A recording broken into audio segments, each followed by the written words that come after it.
चलिए शुरू करते हैं। तो आज हम पढ़ेंगे selection of terms in an AP. अगर इस टॉपिक की बात की जाए तो इस टॉपिक पे जो आपके सवाल आते इस तरीके से आते कि मान लीजिए कि 3 टर्म एपी में है या 4 टर्म एपी में, तो आपके सामने एक जो यहाँ पे प्रॉब्लम फेस करोगे आप लोग वो ये होगा कि कौन से 3 टर्म को एपी में माना जाए या कौन से 4 टर्म को एपी में माना जाए। इसी चीज का जवाब इस वीडियो के अंदर आपको मिलेगा। ठीक, जैसा कि आप सामने देख सकते हैं कि मैंने एक टेबल बनाई है जिसमें लिखा गया है कि मान लीजिए अगर आपको 3 टर्म एपी में मानने तो आप टर्म्स को मानोगे a माइनस डी, ए और a प्लस डी, जिसका कॉमन डिफरेंस कितना होगा, d होगा। वहीं अगर आपको 4 टर्म मानने होंगे तो आप मानोगे a minus three D, A minus D, A plus D और a प्लस थ्री डी, जिसका कॉमन डिफरेंस क्या होगा, 2d होगा। वहीं अगर आपको सिमिलरली 5 टर्म मानने होंगे तो आप मानोगे a minus two D, A minus D, A plus D और a प्लस टू डी। ये आपके 5 टर्म होंगे जिनका कॉमन डिफरेंस कितना होगा, d। और वहीं अगर आपको 6 टर्म निकालने हो तो कैसे निकालोगे, a minus five D, A minus three D, A minus D, A plus D, A plus three D और a प्लस फाइव डी।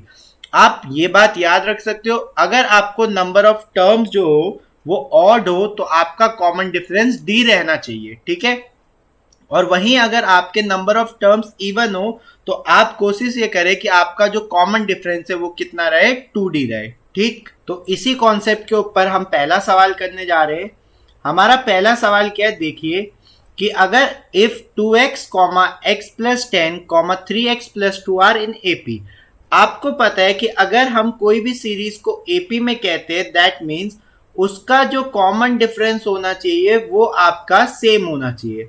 अगर हम कॉमन डिफरेंस की बात करें तो कॉमन डिफरेंस बेसिकली क्या मतलब है कि जैसे मैंने आपका पहले एपी लिख दिया 2x, x प्लस 10 और आपका तीसरा टर्म क्या है 3x प्लस 2। इस टर्म को मैं कहूंगा पहले टर्म को a1, ठीक है, वहीं मैं दूसरे टर्म को कहूंगा a2, वहीं मैं तीसरे टर्म को क्या कहूंगा, a3। आपको पता है कि जो AD होता है वो कैसे निकलता है, A2 माइनस A1, और क्योंकि ये AP है इसलिए A3 माइनस A2 को भी इसके बराबर होना पड़ेगा। ठीक है, A2 माइनस A1 का मतलब क्या होगा, A2 की जगह आप x प्लस 10 रखोगे माइनस A1 की जगह आप 2x रखोगे इक्वल टू A3 की जगह आप 3x प्लस 2 रखोगे माइनस, और A2 की जगह आप क्या रखोगे, x प्लस 10 रखोगे। x में से अगर 2x जाएंगे माइनस x बचेगा प्लस 10 बराबर 3x में से x गए कितना बचेगा, 2x, और प्लस का 2 और माइनस का 10 आपको देगा माइनस का 8। अगर आप वेरिएबल को एक तरफ ले जाओ और नंबर को एक तरफ तो आपके पास आएगा माइनस x माइनस 2x बराबर माइनस 8 माइनस का 10। तो ये हो जाएगा आपका माइनस 3x बराबर माइनस का 18, और यहां से आपके x की वैल्यू कितने आने वाली है, 6। ये है अपना अगला सवाल जो कहता है the sum of 3 number in AP is -3 and their product is 8। अगर आपको याद हो तो मैंने आपको इसी वीडियो में बताया कि जब हम 3 नंबर एपी में लेते हैं तो हम क्या लेते हैं, a माइनस डी, दूसरा टर्म हम लेते हैं a, और तीसरा टर्म हम क्या लेते हैं, a प्लस डी। अब आप ध्यान से देखेंगे तो अकॉर्डिंग टू क्वेश्चन आपको कहा गया सम ऑफ दिस टर्म, मतलब आपको इन तीनों टर्म को क्या करना है, जोड़ना है, और इनका जो आंसर है वो कितना आ रहा है, माइनस का 3। अगर आप ध्यान देंगे तो आपको दिखेगा कि d से d कैंसिल हो रहा है, मतलब 3a बराबर कितना हो रहा है, माइनस का 3। दैट मीन्स a की वैल्यू आपकी कितनी है, माइनस का 1। आपके पास जैसे ही a की वैल्यू आ जाए आप सेकंड पार्ट की तरफ को बढ़े। सेकंड पार्ट क्या कहता है, देयर प्रोडक्ट इज 8। अगर आप a की वैल्यू पुट कर देंगे तो ये हो जाएगा -1 माइनस डी, दूसरा टर्म हो जाएगा आपका माइनस का 1, और तीसरा टर्म हो जाएगा -1 प्लस का d, और इस पूरे की वैल्यू कितनी है, 8। तो अगर आप ध्यान से देखेंगे ये वाला टर्म और ये वाला टर्म आपको मेरी favourite identity a plus b और a माइनस बी दिखेगा। दैट मीन्स इसका जो आंसर होगा वो होगा आपका a का स्क्वायर माइनस b का स्क्वायर, ठीक, इक्वल्स टू आपको कितना दिख रहा है, 8। आपको पता है -1 का स्क्वायर कितना होता है, 1 माइनस फिर d स्क्वायर इक्वल्स टू 8। अगर आप -1 से मल्टीप्लाई कर दोगे तो -1 और प्लस का डी स्क्वायर बराबर 8। तो यहां से जो डी स्क्वायर आएगा वो कितना आ जाएगा 9। दैट मीन्स आपके डी की वैल्यू कितनी आएगी, दो वैल्यू आ सकती है। डी की एक वैल्यू आ सकती है +3 और डी की एक वैल्यू क्या आ सकती है -3। अब आपके पास ए की वैल्यू और डी की वैल्यू दोनों वैल्यूज अवेलेबल है। अगर आप डी को 3 लेते हो तो आपका जो पहला टर्म होगा वो होगा -1 -3 कॉमा ए की वैल्यू फिर से -1। ए प्लस डी का मतलब क्या होगा -1 +3। तो ये आपकी एपी बनेगी जो क्या होगा -4 -1 और आपका जो तीसरा टर्म होगा वो होगा 2। लेकिन अगर वहीं आप डी को -3 ले लेते हो तो उस केस के लिए आपका जो आंसर आएगा वो आएगा पहला टर्म -1 माइनस का 3 माइनस का 1 और तीसरा टर्म क्या होगा -1 प्लस माइनस का 3। तो यहां से आएगा देखो -1 माइनस माइनस क्या होता है प्लस, तो ये हो जाएगा आपका 2। दूसरा टर्म आपका क्या होगा -1 और तीसरा टर्म आपका कितना होगा -4। ये आपके क्या है, तीनों टर्म है एपी के। ठीक, ये है अपना अगला सवाल। देखिए ये भी उसी कॉन्सेप्ट पे, ठीक है। कैसे, इस बार हमें बोला है कि 4 नंबर एपी में, तो 4 नंबर कैसे लिए जाएंगे, एक लिया जाएगा a-3d, दूसरा लिया जाएगा आपका a-d, तीसरा लिया जाएगा आपका a+d और चौथा आपका क्या लिया जाएगा a+3d। ये 4 टर्म आपके एपी में। फिर क्या कह रहा है कि इनका जो सम है वो है आपका 20। मतलब अगर अकॉर्डिंग टू क्वेश्चन आप जाए तो आपको बोला गया कि इन टर्म्स को जोड़कर कितना आंसर आना चाहिए आपका, इन टर्म्स को जोड़कर आपका जो आंसर आना चाहिए वो आना चाहिए 20। ठीक है, यहां कॉमन ही यहाँ पे प्लस ही होगा। ठीक, अब आप देखेंगे कि हमने जब 4 टर्म इस तरीके से लिए तो फायदा क्या हुआ, 3d से 3d कट गया, -d से d कट गया, आपको 4 बार a जोड़ना पड़ा तो 4a बराबर 20। ऐसा करने से हमेशा हमें पहले a की वैल्यू मिल जाती है। ठीक है, a की जब वैल्यू मिल जाए तो फिर आप सेकंड पार्ट की तरफ बढ़े। क्या कह रहा है, इनके स्क्वायर का सम, मतलब a-3d का होल स्क्वायर प्लस a-d का होल स्क्वायर प्लस a+d का होल स्क्वायर प्लस a+3d का होल स्क्वायर कितना दिया हुआ है, ये आपको दिया हुआ है 120। अब देखिए आपको आइडेंटिटी आनी चाहिए क्लास 9th वाली। अगर आपको क्लास 9th की आइडेंटिटी नहीं आती तो आप इसी चैनल पे जाके एल्जेब्रिक आइडेंटिटीज के वीडियो को देख सकते हो। ठीक है, अब यहाँ पे देखो, अगर आप a-b का होल स्क्वायर लगाते हो तो क्या होगा, a² प्लस b² मतलब 9d² माइनस 2ab का मतलब 6ad plus a² plus b² minus का 2ab। ठीक है, plus a² plus b² plus 2ab।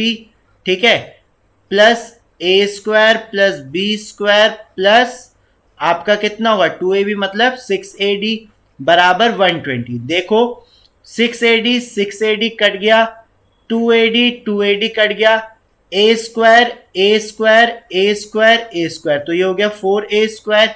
ठीक है, 9d² plus 1d² 9d² plus, sorry यहाँ पे b नहीं यहाँ d है। ठीक है, ये d² होगा क्योंकि b वाला टर्म d था, तो ये d², तो ये कितना हो जाएगा 20d² इक्वल्स टू कितना आ गया, इक्वल्स टू आ गया आपका 120। आप देखो a कितना है 5, तो 4 इंटू 5 का स्क्वायर, 5 का स्क्वायर होता है 25 प्लस 20d² बराबर कितना हो गया 120। 4 इंटू 25 कितना होता है, वो होता है आपका 100 प्लस 20d² बराबर कितना हो जाएगा 120। तो आप देख सकते हो कि 20d² किसके बराबर आने वाला है 120 माइनस 100।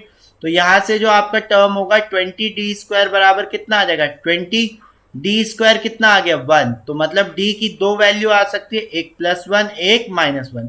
आपको आपके 4 टर्म पूछे थे वो आप कैसे निकाल सकते हो, आप a की जगह 5 पुट करो, d की जगह एक बार +1 पुट करो, एक बार फिर -1 पुट करो। अगर आप d को 1 लेते हो, ध्यान से देखना यहाँ पे, अगर आप d को 1 लेते हो तो आपका जो पहला टर्म आएगा वो कितना आएगा 5 माइनस 3 इंटू 1, दूसरा टर्म होगा आपका 5 माइनस 1, तीसरा टर्म होगा आपका 5 प्लस 1, चौथा टर्म होगा आपका 5 प्लस 3 इंटू 1। ये आपको देगा 2 4, 6 और ये आपकी पहली एपी है। दूसरी एपी जो आपकी बन सकती है इस तरीके से, वो बनेगी d बराबर -1 पे, तो वो आएगा आपका a माइनस 3d। ठीक है, अभी मैं इसको हटा देता हूँ। a माइनस 3d का मतलब 5 माइनस 3 इंटू -1। दूसरा होगा 5 माइनस माइनस का 1। तीसरा होगा आपका 5 प्लस माइनस का 1। चौथा होगा आपका 5 प्लस 3 इंटू माइनस का 1। तो आप देखोगे ये बनेगा आपका कितना, 5 प्लस 3 8, फिर बनेगा 6, फिर बनेगा 4 और फिर बनेगा 2। ये आपके दोनों पॉसिबल आंसर होंगे। ठीक है, आप दोनों आंसर्स को लिखोगे। ठीक, ये है आपका अगला सवाल। देखो अगले सवाल में भी वही 4 पार्ट्स वाला है या 4 टर्म्स इन एपी का है। आपको पता है जब आपको 4 टर्म एपी में लेने होते हैं तो आप लेते हो a minus 3d, a minus d, a plus D और a प्लस 3d।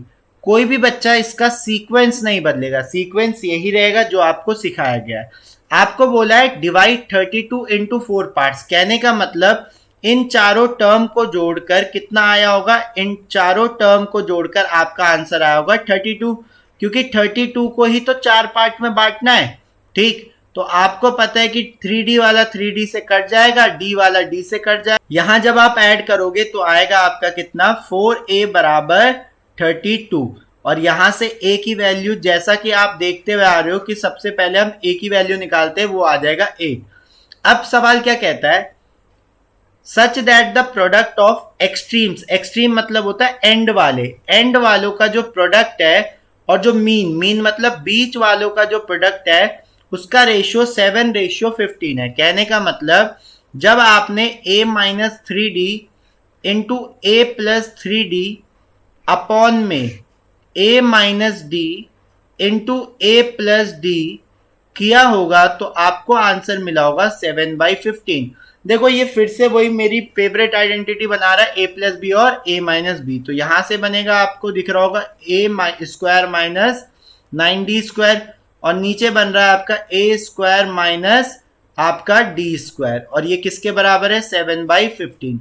अगर आप क्रॉस मल्टीप्लाई करोगे तो क्या हो जाएगा, 15a square minus 135d square equals to 7a square minus 7d square. ठीक है, 15 में से 7 चले जाएंगे, कितना आएगा आपका, आपका आएगा 8a स्क्वायर। और अगर वहीं पे इस टर्म की बात की जाए तो कितना होगा, ये टर्म देखो आपका होगा 128d स्क्वायर। ठीक है, अभी मुझे सबसे पहले देखो कैलकुलेशन इजी करने का मन कर रहा है, तो मैंने क्या किया, 4 से इसको कैंसिल कर दिया। ठीक है, अगर मैं 4 से क्या 8 से भी कैंसिल कर सकता हूँ, 8 1 जा 8, 4 बचेगा 48, मतलब 16 आएगा। a स्क्वायर बराबर 16d स्क्वायर। और आपको पता है a कितना, 8, तो 8 का स्क्वायर होता है 64, तो 64/16 किसके बराबर है, d स्क्वायर। यहां से d की वैल्यू कितनी आ जाएगी, d की वैल्यू आ जाएगी d स्क्वायर की 4। ठीक है, d स्क्वायर है क्योंकि अभी। तो अब वही काम करना है आपको कि एक बार आपको d को प्लस का 2 लेना है, एक बार माइनस का 2। ठीक है, 8 minus 2 comma 8 plus 2 comma 8 plus 3 into 2। ठीक, तो ये कितना हो जाएगा आपका 2, 6, 10, 14। ये आपकी एक पहली एपी बनी। जब आपने डी को क्या रखा, 2 रखा।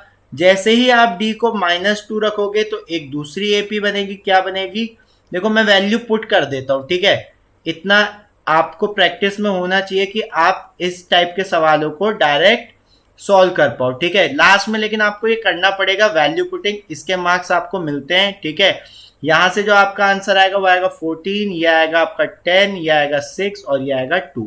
ठीक, ये आपका क्या है, दोनों के दोनों आंसर है। ठीक, ये है हमारा आखिरी सवाल इस पूरे कॉन्सेप्ट पे।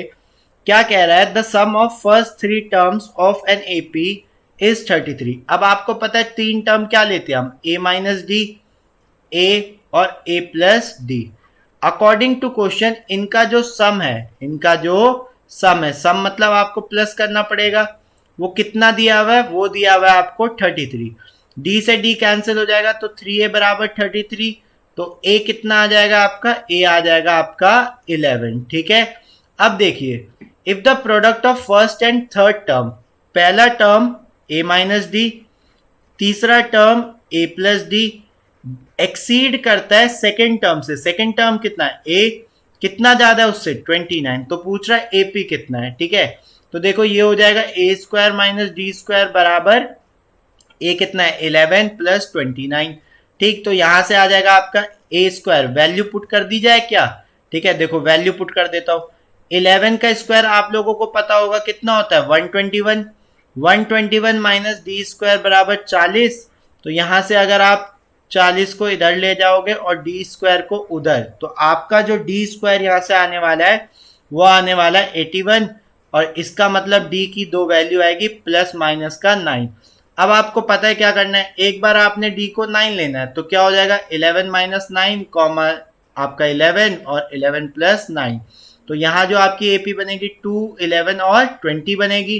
फिर आपने क्या करना है, डी बराबर माइनस का 9 लेना है, तो क्या हो जाएगा 11 माइनस माइनस का 9 कॉमा 11 माइनस 9। तो क्या आएगी एपी 20, 11 और 2। ये आपका क्या होगा, आंसर होगा। होप आपको टॉपिक समझ में आया हो। अगर टॉपिक समझ में आया तो वीडियो को लाइक करें, वीडियो को ज़्यादा से ज़्यादा शेयर करें।